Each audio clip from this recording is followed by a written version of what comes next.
Check. Good. So I'm Max Ceron. Max Ceron, CWB Association Welding Podcast. Today we have a really cool guest, Welding Podcast. The show is about to begin.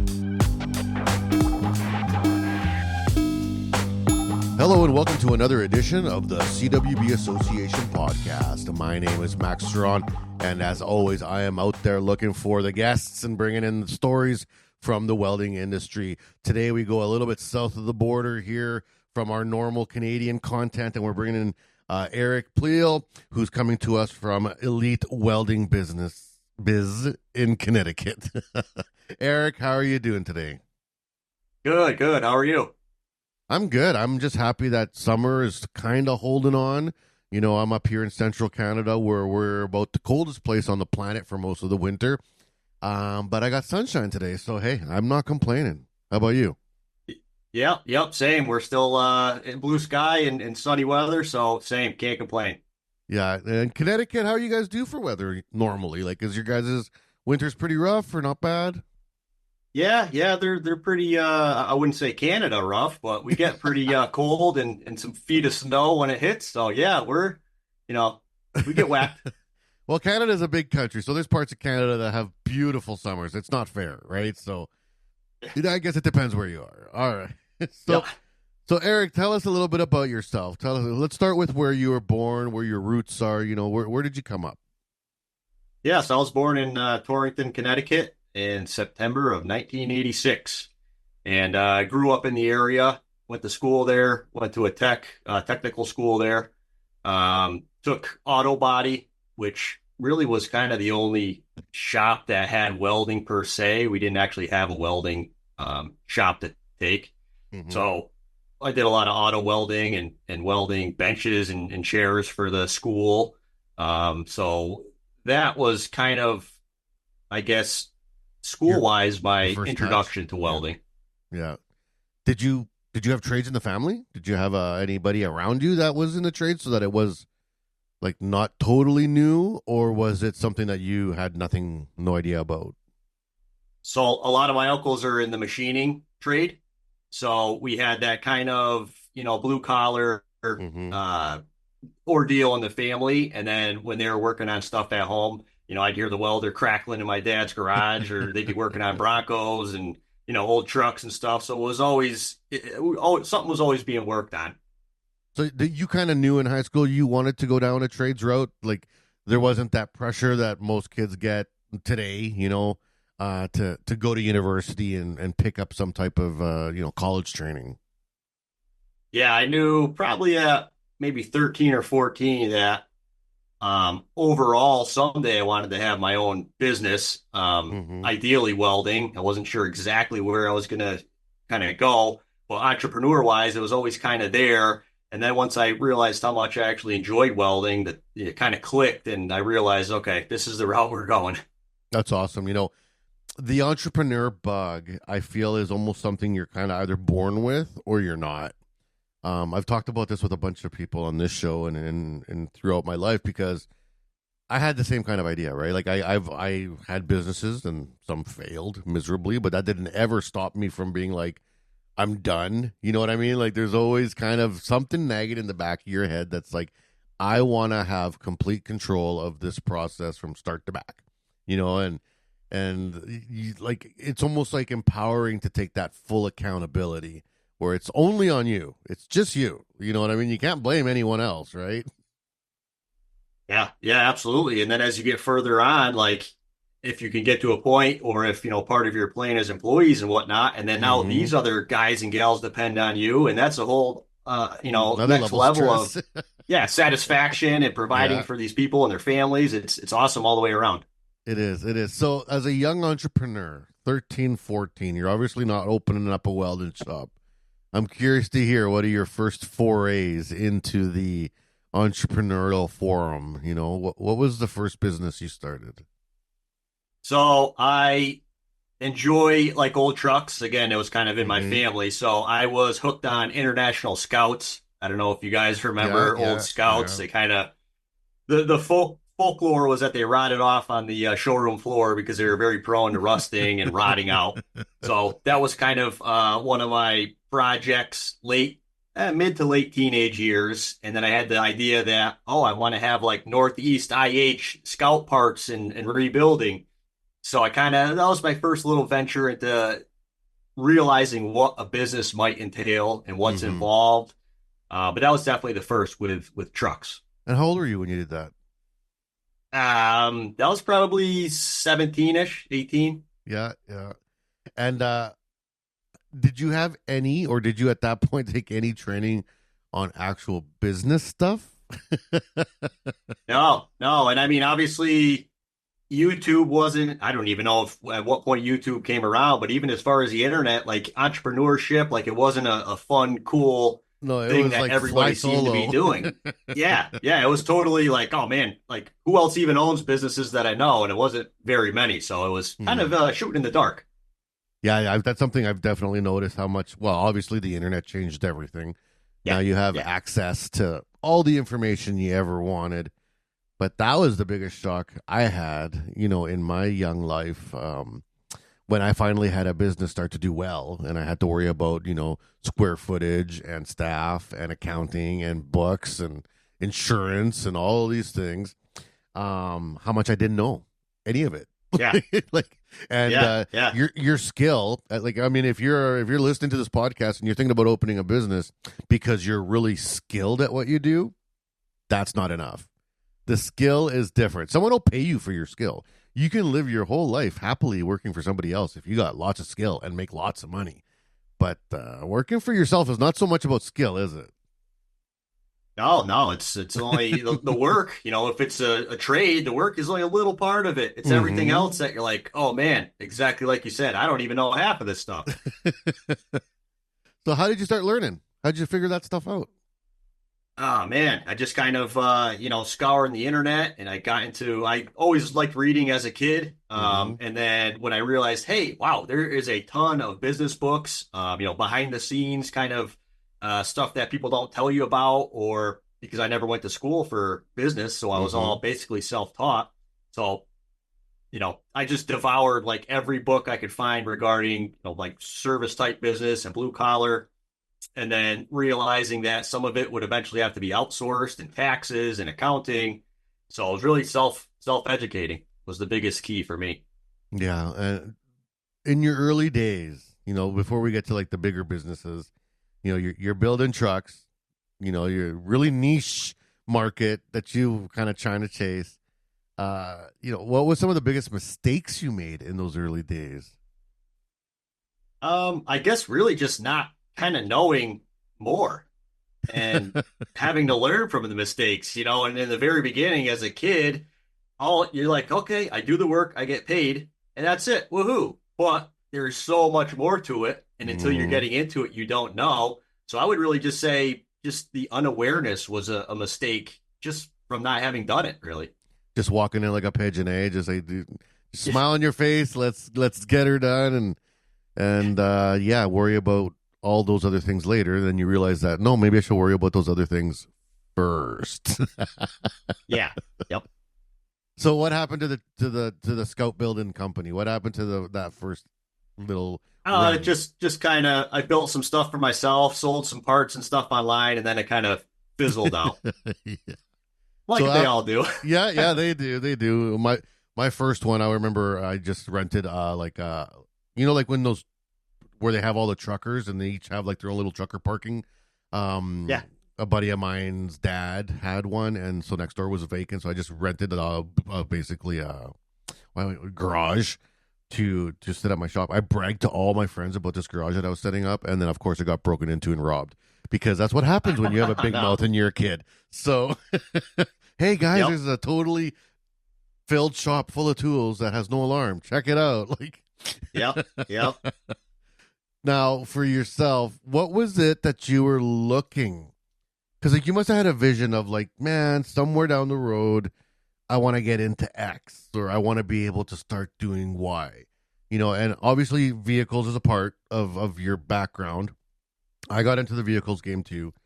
It's a tough gig. There's a lot of competition. unless you can really set, like, differentiate yourself out. After the first business here fizzles out, what is it that you're thinking more long term now at this point? So, obviously always sticking to vehicles because that's kind of what I grew up around. It kind of Yeah. transformed into motorcycles as I got a little bit older. Like I always rode dirt bikes and mopeds with my buddies when, we were younger, but Mm-hmm.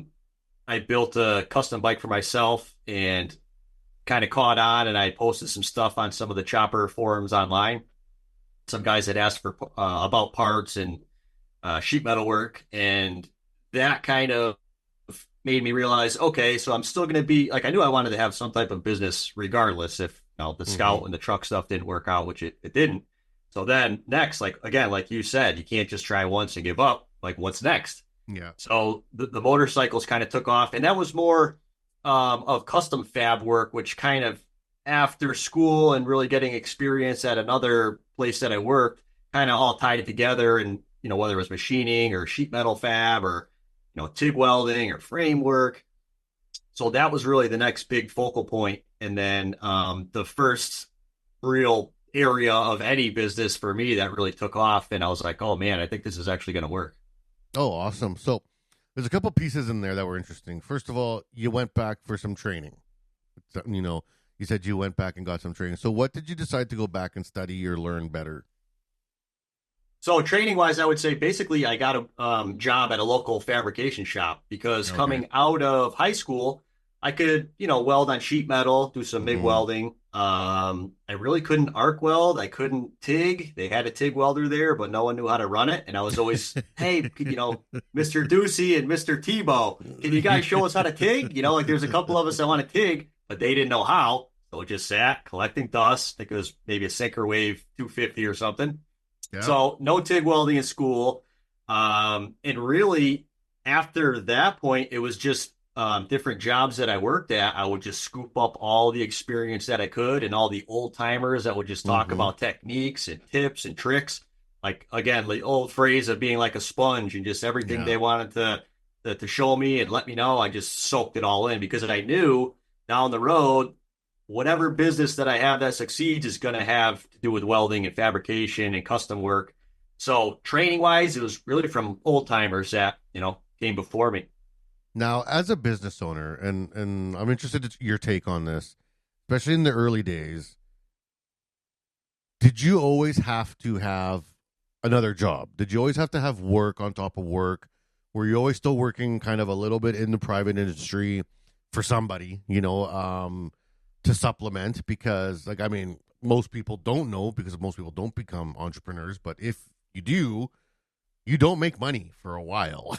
Like, for a while, people think like you just start making money. Yeah, you'll sell one thing and be like, wow, $4,000, but that was like the first thing you sold in 2 months or something. Like, so, you know, I found that I always had to have another job. And I joke with kids, I got a cousin living in my house right now from Chile, and he's like, oh man, I work 6 days in a row, 5 hour shifts. And I was like, I worked 22 days in a row, 4 jobs. Like, what are you talking about? Like, I don't, I don't think I slept Yep. for 2 decades. Like, but Yep. for yourself, were you able to handle that job life balance at all? Because I was terrible at it. I'd have my business during the day, and then I'd have to go work a night shift somewhere because I still had to feed the family, and I had to bring money in if my business, and if anything, my work was paying for my business to stay afloat sometimes, right? Like, what was your experience with that? Yeah. Yeah, no, I definitely had needed another job, and from the jobs that I had, they were kind of almost in different areas. I would say if I could maybe like Mm-hmm. group them, like one was in like production MIG welding, and then another was more kind of doing like these big steel molds. So we'd have more fabrication and kind of one-off stuff, which was good. Mm-hmm. And then another one, I worked at a aerospace company for making parts or well tooling for Pratt and Whitney down our way. Yeah. That was very intricate and introduced me to more CNC machining and then like real precision certified TIG welding, TIG which welding. Yeah. again, just in the back of my head, I was like, man, I'm just taking all this experience Yeah. and like this is going to benefit me. And just even long term, like guys that I hire, I can show them different stuff that they don't possibly know at the time. So Yeah. in any case, yeah, I always um, had a full-time job during the day, and then I would work at my shop, which was in my garage Yeah. at night, Saturday, Sunday.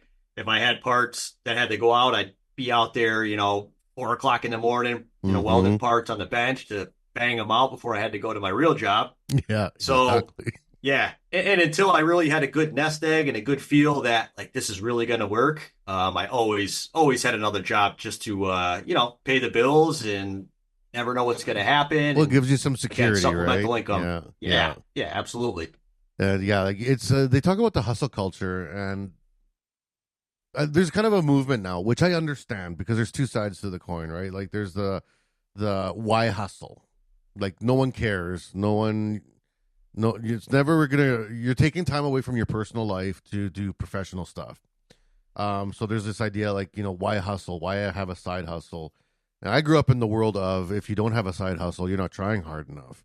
Like you don't have, especially as a tradesperson with skills, you have the ability to kind of set up and make money anywhere. Really, like if you just want to, you kind of have that ability with the skills you have in your hands.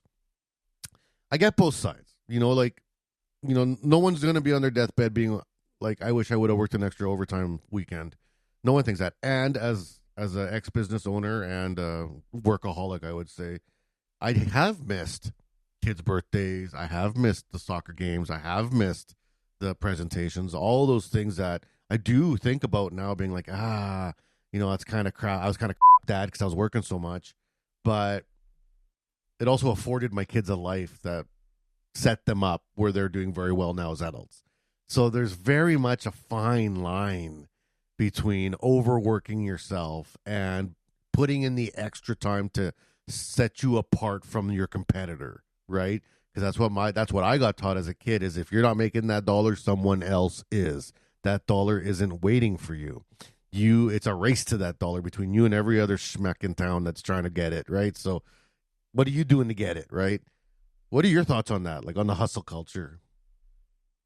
And that's a great question. It's like Mm-hmm. a love-hate relationship. Mm-hmm. And again, I really do feel like it has to tie in with your kids and if you have children and what's your personal and family, life, because it's always like that's the give or take kind of relationship with overworking or working too much. So for me, when I was first starting, I didn't have my daughter yet. So I didn't care. I'd work all day Saturday, all day Sunday. I'd work after work. I'd hop on my Harley, go for a ride, get some fresh air, and then back to work. Yeah. So I guess it really depends like what stage of life you're kind of at. And I think in like, in my business now, which we'll get into working and helping other shop owners, Mm-hmm. like any of the ones that don't have kids yet, I'm like, man, dude, put in the work now. Like, trust me, once if or when you do have kids, like everything changes and it's just completely different. Like, I wouldn't be able to put in the work now that I did then. And I'm not that Mm-hmm. much older. It's not because I'm tired and lazy. It's just knowing that I'd rather hang out with my daughter and do fun stuff or go on vacation. So for me, it really was tied into family. And there's nothing wrong with working hard. You're not going to get anything for free. You got to work for everything that you want, and everything that you have Mm-hmm. coming to you is going to be through hard work. But maybe ask yourself, depending on what stage of life you're at, if grinding real hard is worth it, or maybe you're past that stage. So it all comes down to everybody's personal preference, I feel. No, it's true. It's true. And there's like, what do you want to get out? And I guess this is the thing I caution young people. I work with a mentorship program here in Canada where we help mentor young businesses. And I always say to Nice. young business owners, it's called the Futurepreneur Program. If anyone out there is in Canada, they actually have money and funding for young businesses, and they match you with a mentor, which I thought was a really neat program. Awesome. Awesome. So one of the people I was matched with, they got kids and stuff, and I said, well, you always have to remember that you're putting all these dollar amounts, time amounts, space amounts in your mind are constantly rolling with your business, materials in, materials out, what I'm going to do, what I'm going to buy. It's really easy to think about work and to get caught up in the logistics of planning out. Even tomorrow's work day can eat your brain all night. Like you might be at home watching TV with your family, but you're not there. Your brain is already planning out your next day of work or these things.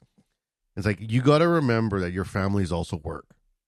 They're also work. you got to put time into them to have a good relationship with your wife, with your kids. Like, I mean, just sitting on the couch and with them is not the same as being with them, because you're not there, right? So I'm not saying anyone has to do less or more, but if you're going to put time in with the kids, put the time in with the kids. That's kids' time. You turn your phone off. You don't answer the work call. Like, I mean, it's like, because when you're with at work and the kids call, you're like, meh, whatever. So it goes both ways, right? Like, Yeah, great point. Yeah. Absolutely. So you're working on the motorcycles. At this point, I'm trying to follow the timeline here on my little paper. You're born in 86, so 17, 18 would have put you at 2004. So does that sound about right? Yeah. Yeah. So that the scout stuff was kind of around like graduation time, and then later on, I was doing a little bit of stuff and getting into the bikes. Yeah. We had a little work area in my father's cellar, so we would start doing a little bit there. And it really got serious when I bought my house, which I was 26, and I had a very specific criteria for this house. I had to have a nice garage for me to work in. And then from there, I'm like, all right, I can become legitimate, get an LLC, get insurance, get all this going. And then the bikes really came into play there. And that was really the kind of foundation for what would become my welding business. So that's around 2012, if I'm doing the math. Yeah, exactly. So in 2012, you're like, okay, I got to go all in, which is a decision lots of entrepreneurs get to, where it's like, okay, this now becomes my full-time, and you switch, and the full-time becomes a part-time, and whatever else is going on in life. What was the niche that you were really serving at that point? What was the in and out that was on the daily? Yeah, so it was mostly the motorcycles. And then once it got a little bit past there, or again, thinking long term, I knew I wanted to scale and hire guys. I started getting into manufacturing work. So I kind of use some of my machining background for small production run parts, some production welding, bench welding. And that was kind of the next step. So the motorcycles kind of set me up to make that eventual transition to quit working anywhere else. Yeah. And then I was on that for a while. And then when I was like, okay, what's next? I didn't feel like it was going to come from motorcycles strictly. So then the manufacturing in Connecticut were a good size manufacturing hub. So there's industrial parks and different, companies and all sorts of, facilities and plants and all that. So it just made sense to start to branch off that way, and realizing that manufacturing was going to be my next step for business, really, to get up to that next goal. And you worked in manufacturing, which I think is very key. A lot of kids now are like, I don't want to work in a manufacturing plant, or I don't want to work in that place. They don't pay as well, or I don't want to be a wire monkey, or whatever bad words they say about welders that pull the MIG. Yeah, but kids, dudes, adults, whoever's listening to this, manufacturing has so many valuable lessons to teach you. Maybe it's not in the skills game. Maybe it's not learning how to do titanium stainless in a vertical open route, but you are learning about the importance of timing, the importance of parts, the importance of quality cuts and forming, the jigs and fixtures and tying into people before and after you, that if they need this and then you need that. There's a lot of valuable lessons to be learned in a manufacturing plant that, especially if you're getting into business for yourself, are extremely important things to learn, right? Like, what's your thoughts on that? Yeah, absolutely. And inventory and employees and dealing with other people and timelines and due dates and all that stuff. Yeah, absolutely. And to go further on the places that I worked, and again, going back to whether it was a small shop and seeing, okay, maybe this is how my shop's going to run in the beginning when we only have 2 guys, 4 guys, 5 guys, to, multi-hundred person facilities that, oh, okay, this is how large scale, corporate manufacturing America works, and parts and shipping and receiving and all that. So going back to, getting experience. And if you're going to be in a manufacturing environment, and manufacturing could be used lightly, whether it's production welding parts or machining stuff or fabricating anything, just seeing kind of how it operates, and then taking that and putting that in your storage bank in your brain to say, okay, down the road, if or when this is where I want to go, I've already had some experience through someone else's shop, through someone else's business. I was paid to be there. It's like, take advantage of it. Why not? Yeah. Learn and use it. Yeah. Everything. One of the best things I ever got taught was I worked for a big manufacturing plant here in Saskatchewan where I live, and we're very manufacturing heavy in my part of the country. I got sent off for the lean training, so I got my lean 1 and 2 and my Kaizen and my 5S, and learning all that stuff. I remember the guys on the floor were like, "Oh, you big butt kisser, you're gonna go take the training, brown noser." Yeah, safety, 5S. Yeah, all that stuff. Yeah. But I was like, you know what? They're offering the training for free, so why would I say no to free training? It's another certificate on my resume. I'll take it. But it wasn't even that. I learned so much. I learned so much about organizing myself, organizing my workspace, organizing the people around me. I swear that 2 weeks of training changed my life. Yeah. Yeah. Yeah, even that stuff when they break it down to tool organization or documents, anything. It's take that little extra step to set yourself up prior, and then it's just so much easier day after day after day. It's awesome. So you said that where you're in Connecticut has pretty heavy manufacturing presence. I'm in the same boat here in Regina, and I find that a lot of people, young people that are looking to get into business, when you're in a manufacturing state or a manufacturing province like myself, they don't want to do manufacturing. They want to do the custom fab. The custom fab is the dream for everybody. If only people knew that there's really no money in custom fab. There's a little bit, but it's not flowing. The flowing is on manufacturing stuff and being able to use tooling and equipment. That's where the money is. So a lot of people stay away from it because they feel they can't compete against the big boys in your local area. I find it to be the opposite, that if you're in a manufacturing heavy area, being the small guy on the block is huge, because lots of these big places can't take jobs under a certain size because they're just too busy or they're too big. And so a lot of $1,000 to $10,000 jobs, always the 1 to 10K jobs, get forgotten because the big companies, they're not looking at anything under $100,000, and nobody else knows how to do anything smaller. So there's usually a nice little niche in there, a little nest that someone can create in these areas. What's it like in your area in Connecticut? What's it like for someone getting into manufacturing, and how do they, kind of carve out their spot? Yeah, I mean, there's so much opportunity, and even further at what you said, just as far as overhead. These big shops have a minimum they have to probably see when they're quoting work, and they have to have a minimum that they're charging. So if you're a company or by yourself or have a couple guys, you can come in at a lower rate in maybe these 1 to 10 or 1 to 15K jobs, and even that's another advantage for a smaller shop. Yeah, and then building relationships with them and really kind of doing everything you can to be available, and, however you have to get in with them and try to become, one of their smaller vendors that they'll keep feeding work to. So really with us and my shop, we ended up, as far as manufacturing, going towards the automation industry. So whether that was bases or stands or tables, frames, basically fixtures, any kind of, all that for automation. And then they would bolt the robot arms, whether it was for, healthcare or whatever the industry was. But it was just nice, straightforward print work. They would basically give you, hey, this is what we need. Please give us a quote. And we would quote it. And then, so we had multiple customers that were in this area, in this niche.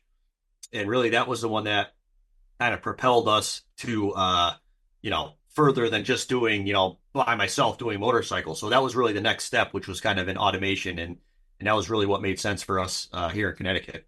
That's awesome. And it was fun. It was always something different. Sure. We got this weird thing that's going to be like this, or, these big, massive, we did something for interstate batteries, this huge, massive automation. It's just wild. It's always something different. No, for sure. And automation is changing every day. So they're always looking for the new next thing, right? So, and lots of it's not invented yet. They're looking for somebody to help make that solution, right? Yeah, prototypes, all that stuff. Yeah. All right, so where are we on the timeline now? So is motorcycle / manufacturing business, is Is this Elite Welding right now? Is it already, or was this something prior? All right, so we'll speed up here. So from the motorcycles when I was in my garage at the house, Okay. and then I started getting into the smaller manufacturing stuff, and then I saved up a nice nest egg to feel comfortable. I had quit my job, so I was full time for myself, and my business was Northside Welding and Machine here in Connecticut. Okay. And at that point, I had hired a friend who was working here at the house with me, and then we got to the point where we needed more space. So I got a commercial facility down in Torrington, which is the next town over. And then from there, I hired one of my cousins as kind of a supervisor, and we started hiring some more guys right around that manufacturing customer kind of intake because we were getting real busy. Yeah. So from there, that's really took off, and we were doing all sorts of production work and, again, the automation stuff. So this was probably, and then again, going through COVID, and that was a whole other disaster, I'm sure, like for everybody else business-wise. Everything kind of came to a halt, and it was pretty scary and a lesson in itself as far as having your nest egg and not spending when you don't have to spend, and that's a whole other avenue of folklore. Yeah. So we're at like 2020 here, 2021.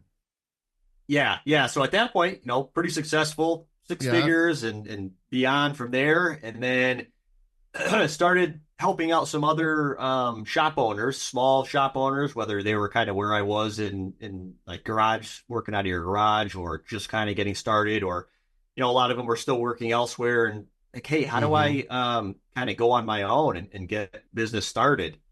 And we started a YouTube channel. So some guys would email through there or Instagram or just kind of reach out to me, and I was always happy to kind of give information. And because in the beginning I was like, man, I felt like there was such a point where it was such a struggle that if I'd always thought if I made it, I'm going to give back to other guys behind me that are in the same position, because man, it felt like such a struggle and a stressful time of not always knowing what to do, and the growing pains, and not having anyone to really ask for business information, specifically in welding and fabrication, our industry. So in the back of my mind, I was like, man, I'm going to help people out in one way or another if and or when I, quote unquote, make it. So by that time, I kind of did make it, making good money, and paying my guys good, and it really kind of morphed into. So I had my Northside Welding, and then I'm like, all right, so what can we do with this other, which wasn't really a business, but I had thought, and again, long-term entrepreneur, online space, ever-changing world. Like, how do I utilize this for maybe old me or down the road, or what's next for me? So between giving out free content and YouTube videos and all that, we started getting into like a consulting type business structure, and that turned into the Elite Weld Biz, which is now my primary focus.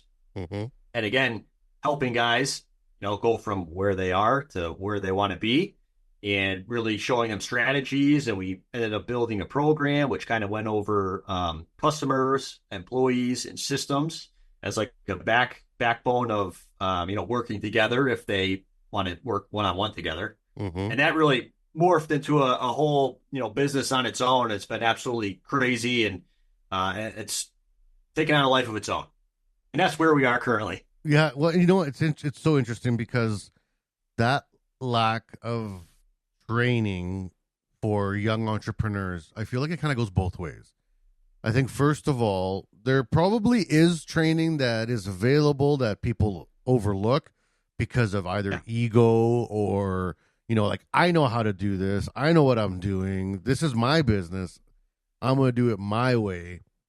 Which I feel like you're setting yourself up for a failed business right away if you think like that, because that shouldn't be the heart of your business, your ego and showing off your skill. That's not the heart of your business. The heart of your business should be your customers and their needs, and what do they want, and how can you make them happy, because they're the ones giving you the cash. Like at the end of the day, you're nothing without them. So that's a tricky part to get over. And the other part that I find is really tricky with young entrepreneurs, or I shouldn't say young, new entrepreneurs, because you can be an entrepreneur at any point in your life, is that even though the help is maybe out there and you may or may not be getting it, that it's often not thought about up front. Like before you even start, maybe I should take a 6-week course on taxes, or maybe I should take a little quick course on how to do a spreadsheet. You don't think about those things till you're knee deep in it and you're like, oh my God, what am I doing? Right?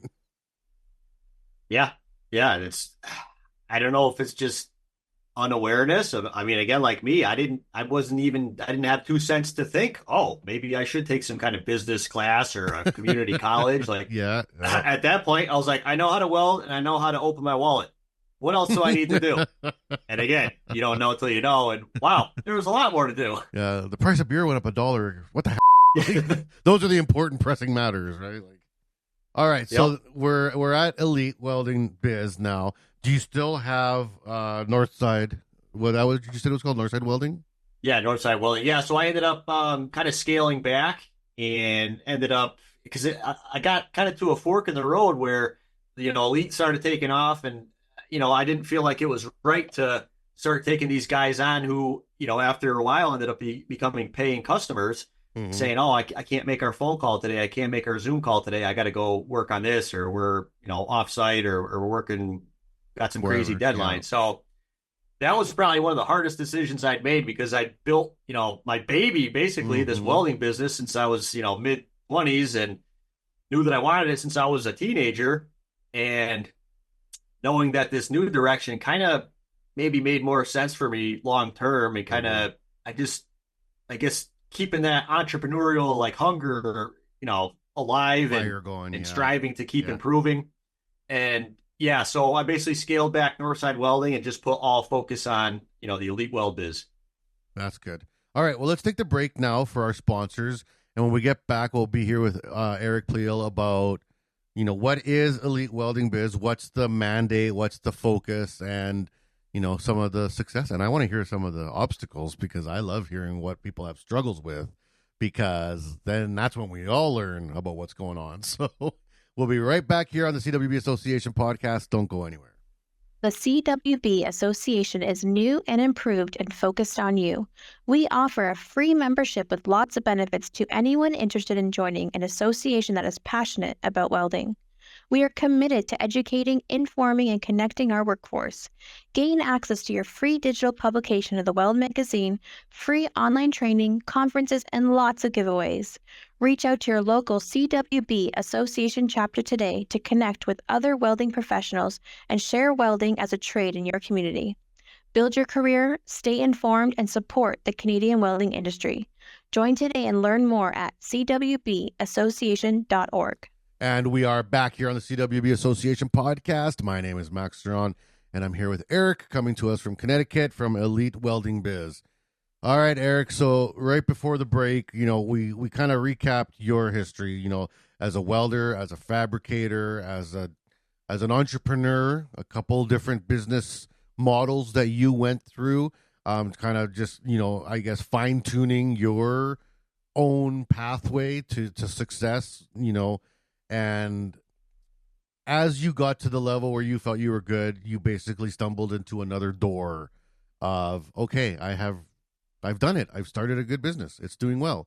And maybe this is helpful to other people, right? And that's a whole nother, thing to swallow business wise, is when you go from being the producer of products to the enabler of products, right? And you really start looking at things differently, people differently. The business, you kind of can take that 10,000 foot back up, which is something I think very important and very hard to do sometimes, to back way up and take a look and be like, okay, yes or no, is this actually working or not? And if not, what needs to get fixed? Is it me? Is it them? Is it what's going on? Right? What's this journey like? How, you decide to start this new pathway. How do you start doing that?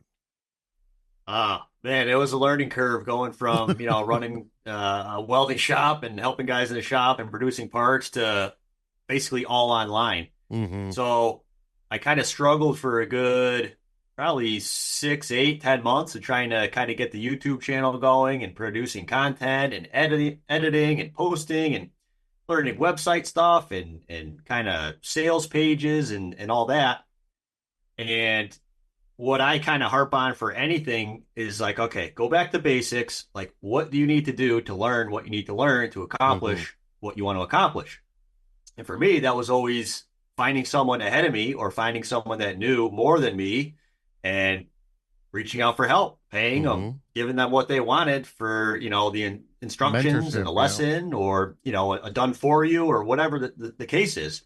So I ended up hiring a guy off of freelance, which is my right-hand man now, Nick, who basically rebuilt this entire online business for me and restructured a lot and gives me my to-do lists for the day and filming content and all that. Yeah. And really, back to that core lesson. Like if you're struggling and don't know something, like you need to find someone who does know how and extract that information.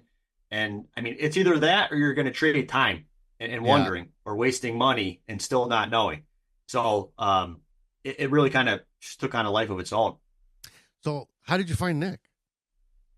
Yeah, so that was through Upwork, which is a freelance website. There's the two popular ones that I'm aware of are Upwork and Fiverr. And basically posting, originally I was just looking for someone to take sales calls because we have an initial process where we hop on with prospects and kind of talk to them and see what they need and see if what we provide even makes sense for them. So yeah, between me kind of filming stuff and I was still welding and machining parts, so I kind of needed to divvy up some responsibility. So once he came on and then he was doing that and kind of let me know that he knew a lot more than just how to take a good sales call and as far as structuring everything from there. So I don't know, I got lucky with him and just kind of elevating us to the next level. Big game changer. That's a good lesson for people because I honestly forget about the freelance community because I do use them for graphic design or my team's behind on something, I throw it out there to get done by a freelancer. Usually great work, great people because they're just out there hustling too. That's right there a great tip because I forget even though I use it, I forget that communities exist, and it can be for way deeper stuff than just a quickie, off one-time thing. I mean, you found a partner. Like, that's crazy. Yeah. And then even in our program, I have a specific lesson on there because of how valuable it is. And for one, that a lot of guys ask me is for outsourcing for like blueprints or drawings, or if a customer gives them this and they want a professional print or a 3D model or, Fusion or Mastercam, SolidWorks, any of that stuff, and they're not proficient in it. Okay, so put a little job posting up on Upwork. You can see the person's criteria and their experience and what they have, experience in as far as their history and job history. And then you can hire them and then get your stuff drawn and have, professional drawings to produce to your customer or potential customer. Yeah, and a nice blueprint and 3D rendering goes a long way with making a customer happy. I learned that a long time ago because I learned how to do AutoCAD, and then it turned into Inventor. So I use Inventor now. And even on a $50 job, I'll do a quick drawing on Inventor with a 3D model, which once you know how to do it, is literally just a click of a button at the end of it. And people are always really impressed by a nice print. You know what I mean? Kind of seals the deal. Yeah. So again, if you're in the B2C space, obviously consumers, most of them, I mean, I've had some that will, but most of them are not going to produce a nice print more than a bar napkin sketch, right? So if you could produce, hey, this is what you want, and this is what your thought is, and your height, and your length, and all that, agreed, it goes a long way. So you threw a term out there, which means that you took a little bit of schooling or read it in a book, because people talk about B2C and A to B and B2B in business all the time. Like, I mean, that's part of my world now, but for the people listening, what do those terms mean? Like, that was a quick little turnaround, but I want to make sure people are following along. Yeah. So like B2C, business to consumer, so your everyday consumer, or B2B, which is what I kind of harp on a lot. And again, going back to the manufacturing, is business to business and being able to get those bigger customers or contracts or the reoccurring work, which can make a big difference as a business owner, especially as a beginning business owner looking to make your mark and expand and scale and really grow. Yeah, that recurring single contract that comes back on the regular is a godsend. It's like, oh yes, you love seeing that phone number pop up on your phone. You're like, here we go. Yep. Here's another month of money. Thank you very much. Yeah, it's incredible. It really Yeah. is. Yeah. So, you're. I'm curious about how you develop this program, because that's hard to do. Developing curriculum is hard, and as a whole, right now, I'm also curious, and we'll touch, like, we can go in and out of it, but the internet's becoming a big part of your world, right? Like you were talking about when you started. This is pre-YouTube, pre-internet, but now it sounds like everything you're doing is on the internet, right? So as you're developing these plans and this structure that you have for Elite, how, you got to bring in, well, it's all internet now, right? It's all online. How did you learn how to do that? Like, what was that learning curve as a tradesperson getting into the digital space? Oh man, that's a great question. So again, a lot of tutorials on YouTube. And I was always pretty good on computers. Like I can remember in probably 8th grade, like editing on this old big, I couldn't even tell you what it was, skateboard video that we made, and going in there and chopping up the different cuts and adding music. I'm like, oh man, I'm a computer wizard now. But just kind of, I was never really like a gamer or anything like that, Yeah. but I was always pretty good, installing hardware or software on computers. And I think, again, really just using YouTube mostly for tutorials. And so our program is on Podia, which is, some people call it a course, or I like to call it a program because it's just It's like an really a lot LMS, of, yeah. And it's pretty self-explanatory, but kind of, yeah, just from again, teaching myself and trial and error and figuring out what was what and just making it happen. So what kind of courses would someone take from you? Like, what is the process? You said you got, someone picks up the phone and takes an initial interview. Walk us through a potential customer coming to you for help. What is it? How do they do it? What do they need? And what do they get? Sure. So they'll basically maybe see an ad. So we run Facebook ads, or maybe come across an organic YouTube video or a short or Instagram, and we have all these socials posting on them daily.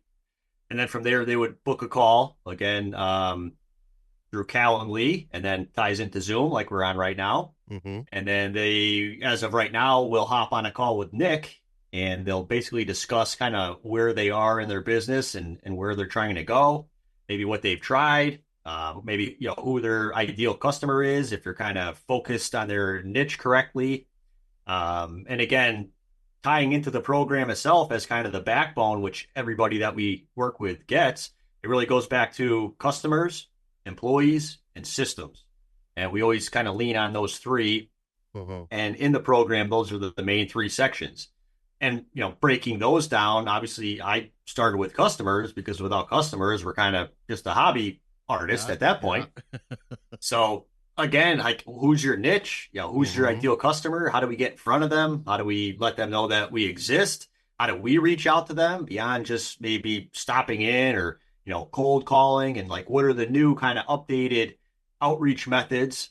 And once again, going back B2B, which I always kind of push guys to, because I've seen the power of that firsthand. Nothing against B2C, but B2B with a reoccurring work is just kind of a no-brainer in a fabrication, welding, manufacturing shop.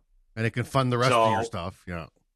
Yeah. And then really, if they do hop on board, it's working with them one-on-one, which is typically for 8 weeks. And then they would go through the program, and then the areas that they feel they need help with, just really honing in on that and figuring out maybe why what they're doing now isn't working, and how we adjust that, giving them to-do lists, and then following back up on those certain areas.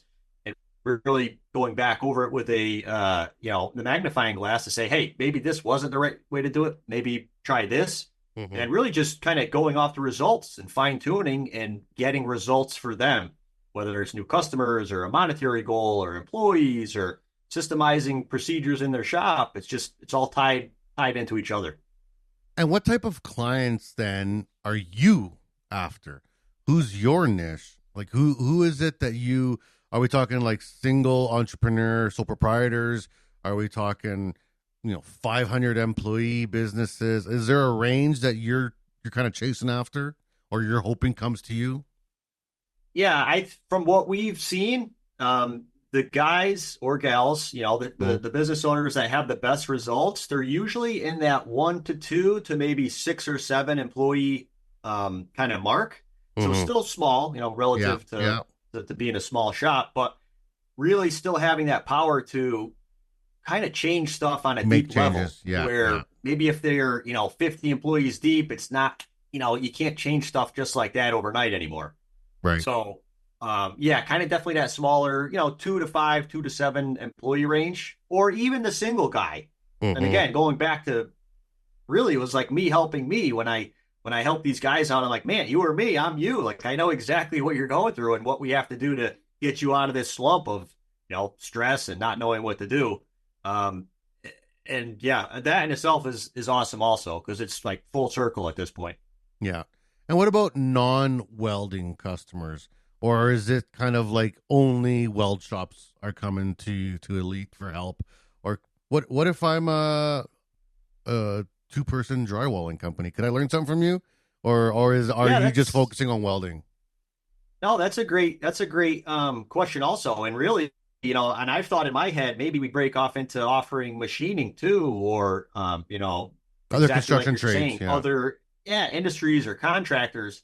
And really, like the kind of outline in the program could definitely serve really any kind of blue collar or service based business, getting back to how to systemize and get customers and onboarding processes for ideal employees. So that definitely could be very useful for a number of other industries. And what about the sourcing for your content, the program that you've built, the one that you now work with customers with?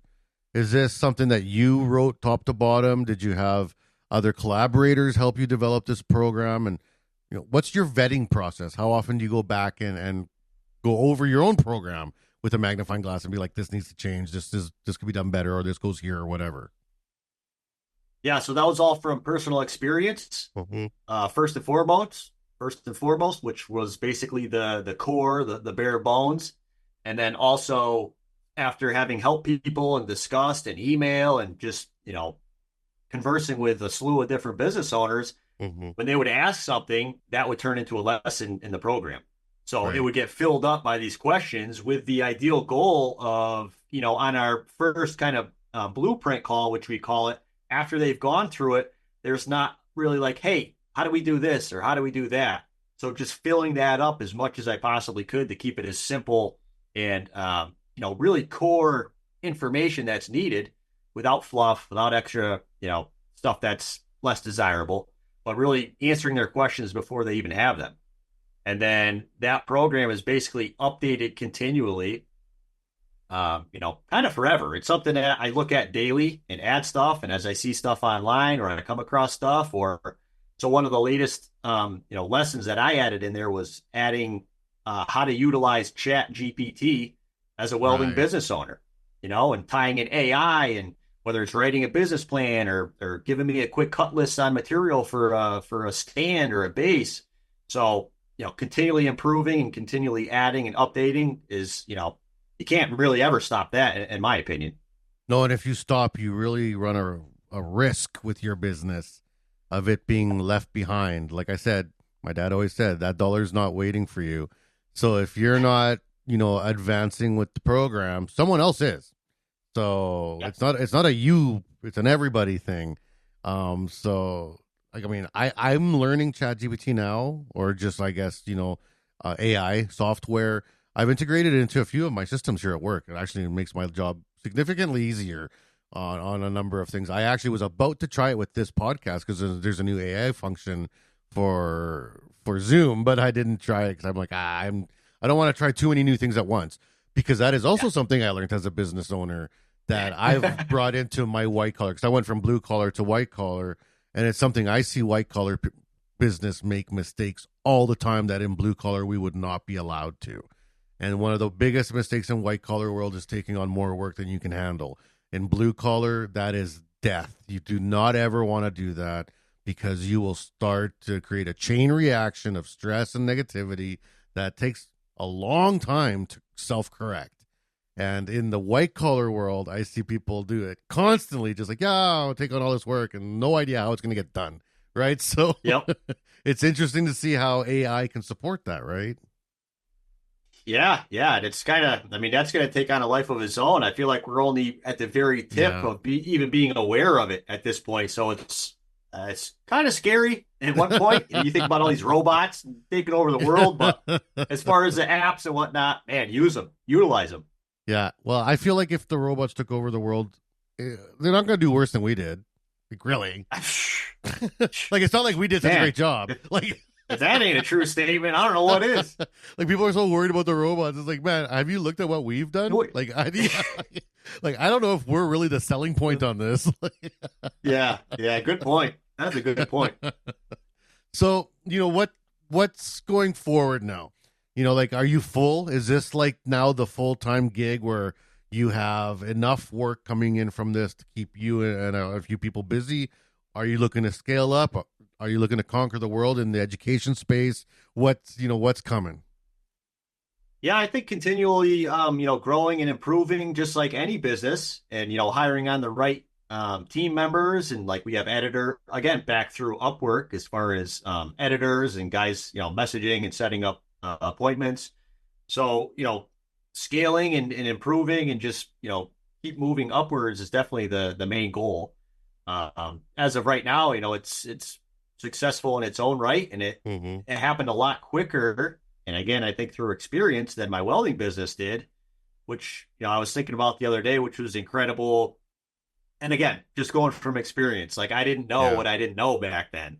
And after having been in the welding business and business in general for 8, 10, 12 years, then starting this off to the side, it's like, wow, I got there in like I can't even couple years compare the time. Yeah. I was like, I shaved off 10 years from, X amount of revenue or, hiring an employee. So yeah, the sky's the limit, and we just plan to keep getting better and helping more people and getting better results for them quicker. And I think that's really the best way to kind of grow this type of business and scale. And what about as a training? Like, are you a registered training center? Like, have you been able to get like kind of that certification mark? No, but that's actually something we were looking at on an official standpoint. So that's a great point that you bring up. And I'm not exactly sure what's offered as far as that, but it is on our immediate to-do list. Yeah, because I know that's one of the things I get asked a lot. Like in terms of just general education that's out there, there's stuff that you can go get that is like obviously like from a university. It's going to have accreditation. You can put it on your resume. And then there's some places that are a little bit more ambiguous. Like I'll use Lincoln, for example. Lincoln, everyone knows who Lincoln is. Lincoln Electric, they're awesome. They have a massive school up in Cleveland. It's just, if you've never been there, go. It's wild. And you can take a Lincoln welding program and come out of Lincoln school with a Lincoln certificate. But what does that mean? Right? That's always the question. What does that mean? Like, okay, so I got a piece of paper that says, congratulations, you graduated from Lincoln, and I'm not bad mouthing Lincoln, but there's an example. Yeah.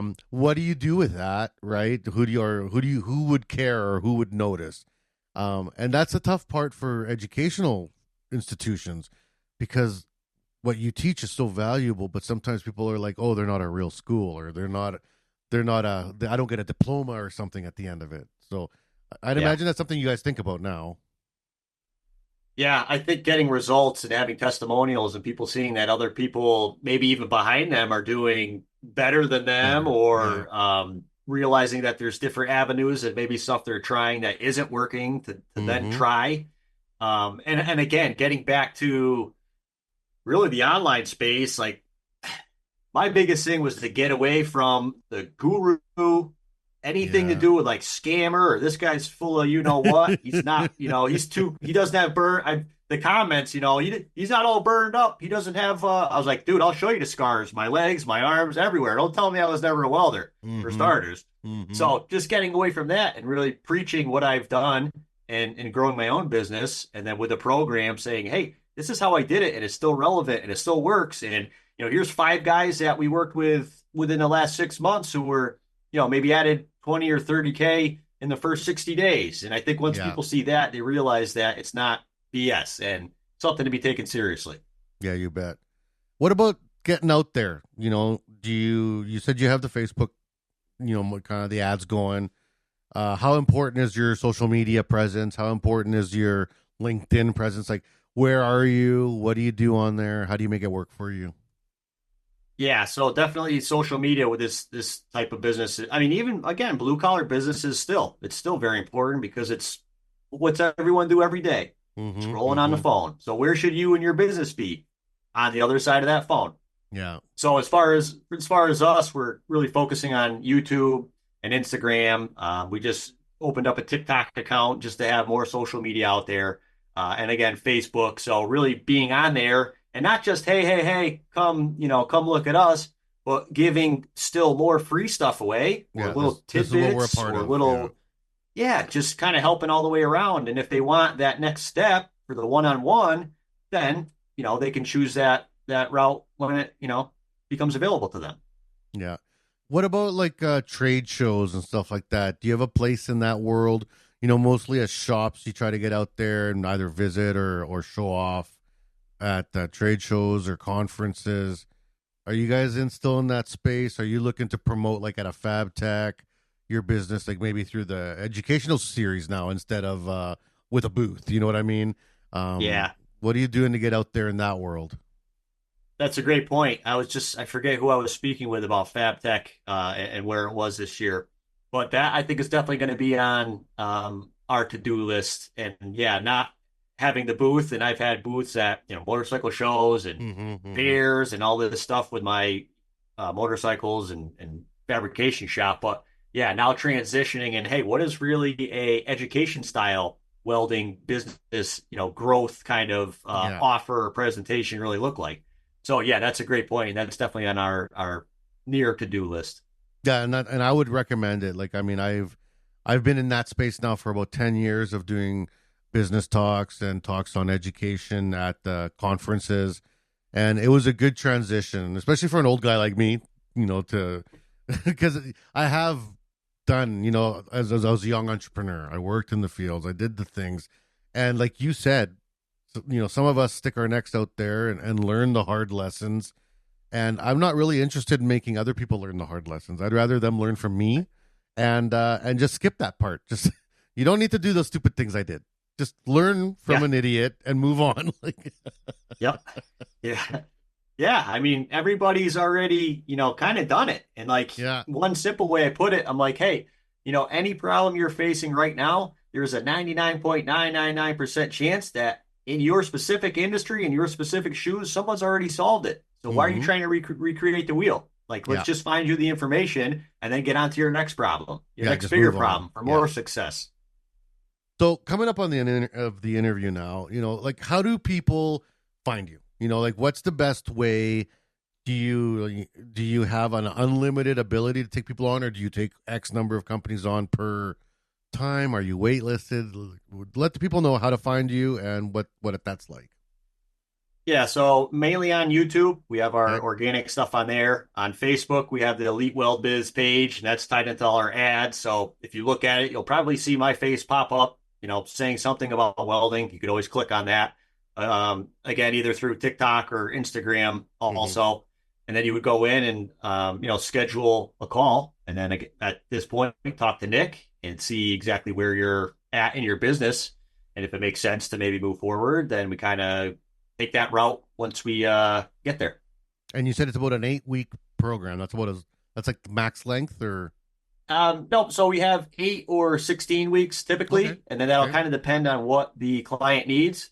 And that can range from, 2 or 3 calls per week, even, down to 1 call per week, depending on how busy they are.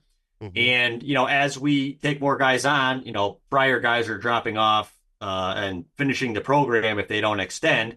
So we usually have some area of availability, to take on new businesses. Yeah, and this is 24/7 all year round. Do you guys take summers off or anything like that, or? No, I still like to work all the time. Well, you're at school now. You got to take summers off, right? Isn't that when you go fishing and stuff? Right, man. That's the way to go. fishing. You're like, and wait a ice fishing second. and I'm doing this all wrong. right.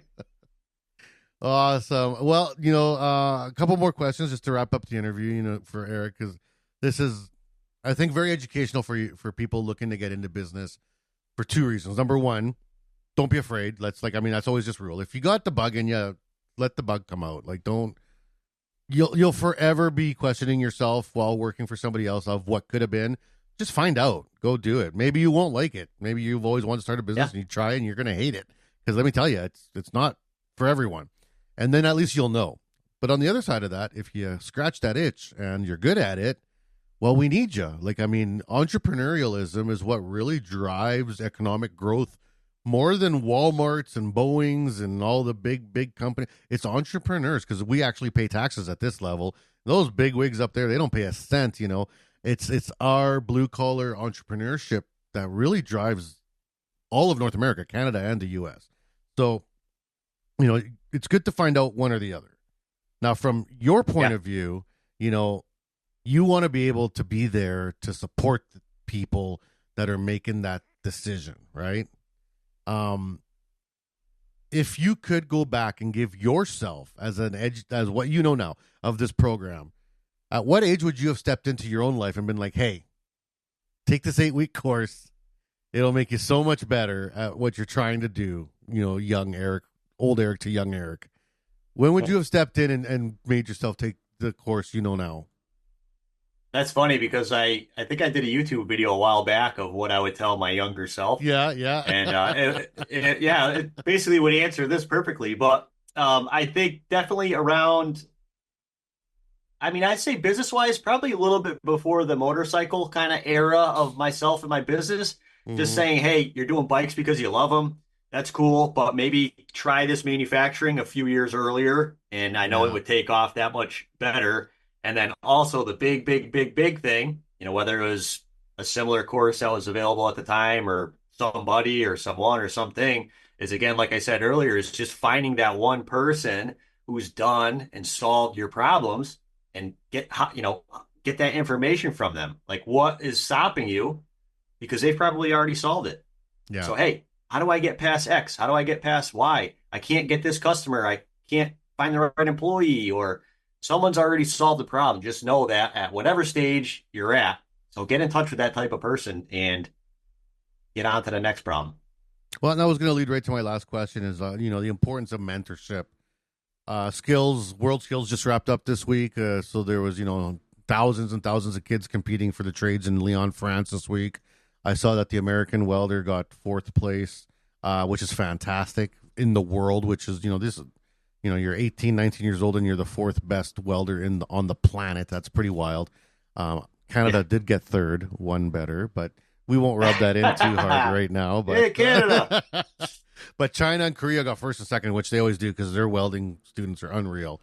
But, in this competitive market, nothing can exist on its own. I think that, the massive capitalist, unfettered capitalism that happened over the last 40 years is kind of running its way out. It's kind of over. And we're getting back to, ordering products and buying stuff from down the street, from people from around you, trying to support local communities more. Which I think is great. And mentorship is a huge part of that because you need someone that you can bounce ideas off of, right? Like YouTube, internet's great, but you're not having a communication. You're only getting the direction and the information one way, right? Yeah, personalized. That's right. You need to have that back and forth, which is, I've had mentors in my life that would 100%, I would not be here if it wasn't for them. And I think anyone who's been successful will say the same thing, that there's a few people in their lives that really, really, open their eyes and help them move forward in a variety of different ways. Now, I think your program is a big part of that. Like the mentorship that you're trying to give now through your learned experiences in the program, what you've learned and through business, so the question is 2 parts. Number one, who were some of the mentors in your life that you will forever be thankful for? And you can throw them a shout out on here for helping you. And 2, What's your thoughts on mentorship and that, sort of either apprenticeship or mentorship of people in your community or industry? Yeah, I mean, I think it's kind of make or break after a certain point. I mean, if you're struggling and don't know or just can't figure out what's next, you're just going to keep burning up either money or years or Mm-hmm. time. We only have so much time. How close do you want to get to success and how fast do you want to get there? Without it, I wish I learned the value of it much sooner. And from my case, I've had, free mentors, or I've probably spent between, programs online or one-on-one, like, multi five figures. Mm-hmm. And to some people, that's a lot of money. To me, that's a lot of money. But what it's given me in return, and then even to this next business, to just have it all come back and know that what I was doing was right was, I mean, Mm-hmm. invaluable. Mm-hmm. It's always like you're either going to pay in time or money. So you're going to Yeah. pay in time and try and learn it yourself, and years go by or decades, or or you could find someone that's free, or nothing's ever free, but or if you invest with somebody and cut that time down Yeah. and use money as your tool instead of years or decades on your life, and then just getting to where you want to go that much sooner. And for me, between bosses that I had, which were cool, or uncles and grandparents that were kind of in that blue collar, hands on, make Yeah. it work kind of thought. So that was kind of my first, Mm-hmm. I would say, mentor relationship. And then beyond that, I've tried some through the Chamber of Commerce here in Connecticut, and Dennis. I Mm-hmm. worked with a guy named Dennis Noel for quite a while, and we went over cash flow and how your business is running and ins and outs and all that. So he was a great help. And really, from there, a never ending stream, although it's only one way, of mentors is books, right? Yeah. So I Yeah. became, like I said earlier, basically fanatical about reading books and people that were ahead of me, and multi, millionaires and successful business owners. So that was a never ending supply of new knowledge and new information. And then one better, some of those guys that had their own websites and then forums that you could get Mm-hmm. on, and there you get that interaction or that one-on-one with that same mindset and that same community of, oh, okay, so this is how this works. So what about some other guys that actually did it beyond maybe just the author? Yeah. And what other routes do we go? So really books, family, and one or two, mentors really kind of pushed me to get where, I am, the success I've had. I owe it to them. Yeah, that's awesome. And you touched on a couple of really great points there. And the first one I'd like to touch on is books. Books versus internet. I've had that. I love my books. You can't see them behind me, but I got books. Everything in Dave, my I in my got office. I freaking got big pile over there. and I love to read. And people are like, "What's the difference between getting the information off the internet versus getting the information out of a book?" And I always say that you need to understand the process of creating a book. The process of me producing a video for online is literally this right now. And I have a couple people vet my stuff, our stuff that we're recording right now, because we have a team at CWB, but I don't bleep anything out. I don't cut anything out of any interview ever. I'm against that. But that's also dangerous because we have right now 2 viewpoints rolling out, and that's it. And it's hitting the air and it's there forever. A book is vetted by dozens of professionals. Every book, even the crappiest book you find at the bookstore, was vetted by dozens of professionals for grammar, for making sense, for proper information, for making sure that everything is right, to make sure that it's done well. So when you read a book, you're seeing the efforts of dozens and dozens of people to make a good product, because otherwise that book's not going to sell. Online, it's not, no one cares about selling online. It's just the clicks on it. They don't care if you watch the whole video or not. It's just whether you clicked on it. So the quality that you get out of a book is not even close to the quality you get out of an online read or anything like that. Not to say that online's not important, because I live in the online space now, so I'm not trying to diss my own market. But a book does have a different perspective, right? When you read a book on there's a management book that I read called Management. It's MGMT, and it's a fantastic management book, and it's got like pictures and little exercises and stuff like that as you go through it. Man, for a guy who's just learning, it was fantastic, right? And I wouldn't have gotten that online because it was something that had to be in a print. So there's my old man view. Young people are going to be like, you're stupid. Books are dumb. But whatever. So I think books are a very valuable tool because of the way they're produced. The other piece that you said to that was, being able to give back. And if you're always thinking about how you're going to give back, you really bring yourself up to another level because you have a inherent sense of responsibility to not give back. You know what I mean? Like if you're going to give back, you want to give back something worthwhile and that really levels you up. I learned that when I became a teacher. So I was welding for a long time. I thought I was a pretty damn good welder. I was, I consider myself to be pretty up, and I was doing a great job and I had a great career. And then I got asked to teach at the college, and man, that spun my head around because that don't matter no more. Like, now I gotta, how do I take this and put it in someone else's hands? And that's a way different game. That's, you have to really reassess your skills and how you communicate to people, right? And that communication piece is a huge part of mentorship, making sure that the message gets out there, right? Yeah, absolutely. It's a big, I could almost compare it to yes and no, as far as my initial thought is like even comparing it to when I was running my shop and managing employees.